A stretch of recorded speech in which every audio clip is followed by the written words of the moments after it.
In this video, I'll show you how to easily prepare 3D printing data in METAMORP without using AI features. First, rotate your imported models to the correct print orientation.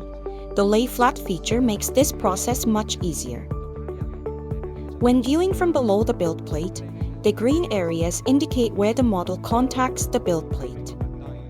Make sure each model shows green evenly across the bottom like this for successful 3D printing. Now run the auto layout function, then add supports. You can create your own support profiles, but we recommend using our pre-made profiles. For heavy models like solid models, select Heavy from the dental model profiles.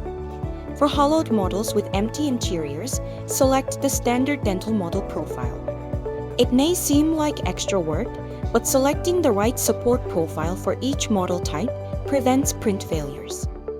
Keep in mind that support issues will affect your overall print quality. We'll slice the models to create the final 3D printing data, but first there's one crucial step. You need to select a manufacturing profile. Once selected, it stays the same, so if you're using one printer with one material, you won't need to change it.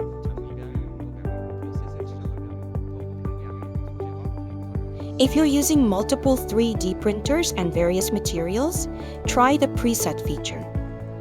Setting presets by machine and purpose makes selecting materials and printers much more convenient.